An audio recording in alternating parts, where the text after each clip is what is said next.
Hey, it's Jang here from ultimaterc.com and ultimatetamiya.com. This is the Tamiya M06 Pro kit. I documented the build of this kit through videos on YouTube and also a build thread under the Tamiya forum at ultimaterc.com. This is the finished product. It is a M chassis, so mini-sized, with a rear motor and rear-wheel drive. Most of the components are kept nice and low in the chassis, and the battery is centered. You can build this in short, medium, or long configurations right from one kit, and I went for the medium 225mm wheelbase, so I could fit this very unconventional and unusual, non-traditional body. This is from Protoform. It's called the SoCal Panel Wagon. It kind of mixes together the old 40s panel wagons with a little bit of Volkswagen Beetle styling. It's different for the sake of being different. The M06 Pro kit does not include a body in it, so it was a perfect excuse to use something other than a Mini Cooper or a Swift.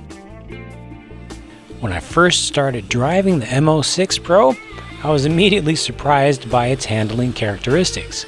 It has understeer, lots of it, especially on power, or at least if your surface has good traction. I certainly expected a short wheelbase rear-wheel drive car to have a ton of oversteer, which is exactly why I built it, to try to preemptively remove some oversteer. Compared to the kit recommended setup, I went with the battery all the way in the back and used softer suspension settings in the rear as well. It seemed like it worked, but maybe too well.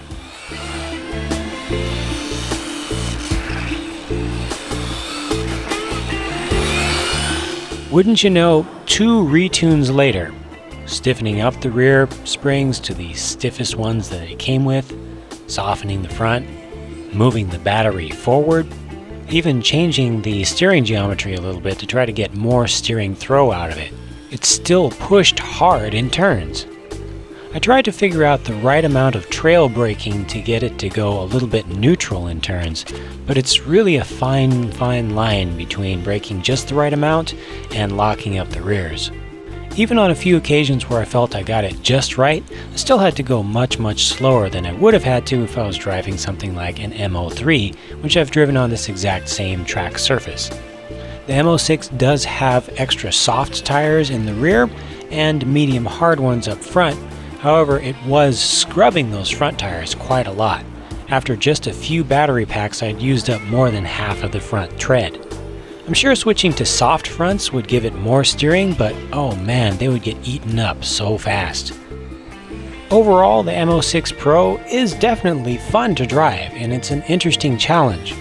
It feels closest to the original classic M02, just with a lot less body roll and a bunch of added understeer. Though there is a fair amount of slop in a number of these suspension components, it does feel fairly consistent once you get the hang of it. You just always have to worry about over-braking.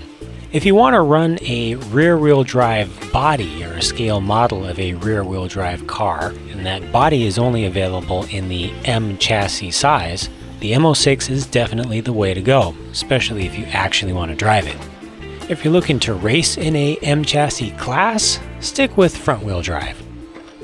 For more information about the Tamiya M06 Pro kit, including the link to the build thread, as well as a high-resolution photo gallery with pictures of the parts before it was assembled, and body on and body off shots, explore the homage page at ultimatetamiya.com. Just navigate to Cars, then select M06 as the chassis.